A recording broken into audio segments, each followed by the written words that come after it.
ओम शांति। आज ये हम सुना रहे हैं कि ब्रह्मा कुमारी संस्था भी आज वंडर ऑफ द वर्ल्ड बन गया है, जो सारी दुनिया को वंडर्स करता है। और ब्रह्मा कुमारी संस्था के जो मुख्यालय है वो भारत के राजस्थान माउंट आबू में है। और इस मुख्यालय में क्या क्या वंडर्स है वही बातों को आपके सामने हम स्पष्ट कर रहे हैं। और आप ये जानते हैं ब्रह्मा कुमारी संस्था की जो शाखाएं हैं आज विश्व में 140 देशों में फैले हुए हैं। और जो भी जहां भी है सबका जो संपर्क है, संबंध है, वो ब्रह्मा कुमारी संस्था के हेडक्वार्टर से है। इस मुख्यालय में जो पहले वंडर है, इस ब्रह्मा कुमारी संस्था के मुख्यालय में 25,000 लोगों के लिए ठहरने की व्यवस्था है। ठहरने की व्यवस्था है माना जो भी जहां से भी इस ब्रह्मा कुमारी के मुख्यालय में कोई भी कार्यक्रम में भाग लेने के लिए आते हैं, उन्हों को यहाँ हर एक को ठहरने के लिए कमरा दिया जाता है। कमरा भी दिया जाता है और साथ में हर प्रकार की व्यवस्था दी जाती है। आप जानते हैं दुनिया में ऐसे कई संस्थाओं में कई आकर्षण चीजें दुनिया को देखने के लिए बनाते हैं, लेकिन वहाँ एक म्यूजियम भी होगा या कोई गार्डन भी होगा तो वो भी देखने के लिए कोई टिकट सिस्टम, कोई चार्ज लगाते हैं। वहाँ भी बहुत लोग जाते हैं, लेकिन सिर्फ दर्शन करके ही वो निकल जाते हैं। वो दर्शन करने का भी चार्ज लगाते हैं। लेकिन इस प्रकार से 3-4 दिन ठहरने के लिए इतनी बड़ी व्यवस्था कहीं भी इस प्रकार से नहीं देते हैं। यहाँ किसी को 2 बेड वाला भी कमरा होता है, किसी को 4 बेड वाला कमरा होता है, और हर कमरे के साथ अटैच बाथरूम की भी सुविधा रखी जाती है। और माउंट आबू में आप जानते हैं कि सर्दी के समय बहुत ठंडी होती है, -4, 5, 6 डिग्री यहाँ ठंडी होती है। इसलिए यहाँ ठंडा पानी, गर्म पानी दोनों प्रकार की ही व्यवस्था रखी जाती है, ताकि किसी को भी स्नान करने में कोई तकलीफ ना हो। और ये सिर्फ ब्रह्मा कुमारी के विद्यार्थियों के लिए ही नहीं, जो भी जहां से भी आते हैं उन्हों के लिए, हर एक के लिए इस प्रकार की व्यवस्था रखी जाती है। और ये व्यवस्था सिर्फ एक कैंपस में नहीं है, यहाँ शांतिवन तो एक बहुत बड़ा कैंपस है। और इस प्रकार से आनंद सरोवर, ज्ञान सरोवर, मनमोहिनी वन, फिर पांडव भवन, इस प्रकार के जितने भी अलग अलग कैंपस है और जितने भी भवन हैं, जहां भी लोग ठहरते हैं वहां हर एक के लिए इस प्रकार की व्यवस्था रखी जाती है। इस प्रकार की व्यवस्था और इतनी बड़ी संख्या के लिए सारी दुनिया में कहीं भी किसी भी संस्था में इस प्रकार की व्यवस्था नहीं है। इस व्यवस्था को देखकर ही लोग जो भी यहाँ आते हैं वंडर वंडर करते जाता है। लेकिन यहाँ एक वंडर नहीं है, हर व्यवस्था के लिए लोग वंडर करते जाता है। और दूसरी बात है, यहाँ विश्व में सबसे बड़ा एक हॉल है, जिस हॉल में 20 से 25,000 लोग एक हॉल के अंदर ही बैठ सकते हैं। जिस हॉल के बीच में कोई पिलर नहीं है, बिना पिलर के इतना बड़ा हॉल, एक झलक आप हॉल को भी देख सकते हैं। जिस हॉल में इतने हजार लोग कैसे बैठते हैं, जिस हॉल में कोई आगे बैठे या पीछे बैठे, लाइट एंड साउंड में कोई फर्क अनुभव नहीं करते हैं। और इसमें वंडर तो यह है, इतने हजार संख्या में बैठते भी हर एक यहाँ गहन शांति की अनुभूति करके जाते हैं। और जो भी यहाँ कार्यक्रम को अटेंड करके जाते हैं, हर एक यहाँ वंडर वंडर करके जाते हैं।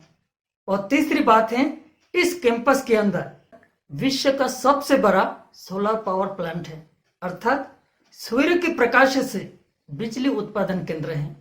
और इसमें 2 मेगावाट की बिजली उत्पादन होती है। और सूर्य के प्रकाश से कैसे बिजली उत्पादन किया जाता है उसका ही एक नजर आपको दिखाया जा रहा है। यहाँ जो आप देख रहे हैं, जो बड़े बड़े प्लेट, शीशे का बड़ा बड़ा जो सोलर प्लेट लगाया गया है, यहाँ सूर्य हर एक शीशे से रिफ्लेक्ट होकर सारे प्रकाश को एक जगह में केंद्रित किया जाता है। जिस जगह पर केंद्रित होता है उसी जगह पर एक लोहे की पानी की टंकी होती है, और वो पानी गर्म होकर स्टीम बनते हैं। इस प्रकार से हर टंकी से स्टीम बनकर वो स्टीम इकट्ठा होकर वो बिजली उत्पादन केंद्र मशीन में जाते हैं, वहां से वो मोटर को घुमाकर वो बिजली उत्पादन करते हैं। और चौथी बात है कि इस कैंपस के अंदर ही इतनी बड़ी किचन है, जिसमें 25 से 30,000 लोगों का भोजन मात्र 1.5 घंटे के अंदर ही बना देते हैं, और वो भी बिना आग से। कैसे बनाते हैं वो भी एक झलक देख लीजिए। ये सोलर कुकर से बनाते हैं या वैज्ञानिक पद्धति से इस प्रकार की इस कढ़ाई से ये बनाया जाता है। और ये आप देख रहे हैं इतनी बड़ी किचन है, और इसकी स्वच्छता को देखकर भी जो भी यहाँ आते हैं वो देखकर वंडर करके जाते हैं। और यहाँ भोजन के लिए भी कोई 1-2 आइटम नहीं है। दाल, चावल, सब्जी, रोटी, सलाद, लस्सी, हर प्रकार की व्यवस्था एक साथ में दी जाती है। और इसके सिवाय भी 3 टाइम भोजन के सिवाय भी चाय, कॉफी, दूध आदि की व्यवस्था भी रखी जाती है। और इसमें डाइनिंग भी इतनी बड़ी है, 3 मंजिले की डाइनिंग है, जिसमें हर एक टेबल कुर्सी पर बैठकर वो भोजन करते हैं। इस व्यवस्था को देखकर भी लोग वंडर करके जाते हैं। और अंत में जो भी यहाँ के कार्यक्रम के लिए आते हैं उन्हों को रेलवे स्टेशन से अपने ही गाड़ी से रिसीव करके उन्हों को अंदर में लाया जाता है, और फिर प्रोग्राम के बाद उन्हों को अपनी ही गाड़ी से फिर रेलवे स्टेशन में छुड़वाया जाता है। जो भी यहाँ आते हैं वो देखकर वंडर करके जाते हैं। आप बाहर में जाइए, चाहे आप घूमने के लिए जाए, चाहे आप तीर्थों में भी जाए, कहीं भी आप जाए, आपको एक एक चीजों पर पैसा खर्चा करना पड़ता है। एक घुट चाय पीने के लिए भी 10, 20, 50 रुपया देना पड़ता है। पानी पीने के लिए खर्चा देना पड़ता है। वैसे कि एक रात सोने के लिए भी 1,000, 2, 3 हजार तक उनको देना पड़ता है। चाहे कोई यूरिन करे, टॉयलेट करे, स्नान करे, हर बात के लिए उनको पैसा देना पड़ता है। लेकिन अंदर में उन्हों को रहने की, खाने पीने सारी व्यवस्था अंदर में फ्री मिलती है। कहने का भावार्थ यह है कि जो भी बाहर से इस ब्रह्मा कुमारीज के कैंपस में आते हैं, जो बाहर से बेचैनी होकर आते हैं, यहाँ आने के बाद एक आंतरिक चैन की अनुभूति करते हैं। बाहर से वो टेंशन, डिप्रेशन होकर आते हैं, लेकिन यहाँ आने के बाद वो संपूर्ण रिलैक्स हो जाते हैं।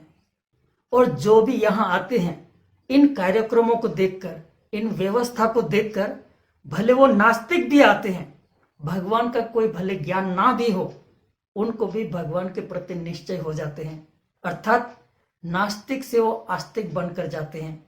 वो भी दिल से ये कहकर जाते हैं, ये काम भगवान के सिवाय किसी का हो नहीं सकते, ये काम कोई मनुष्य का हो ही नहीं सकता है।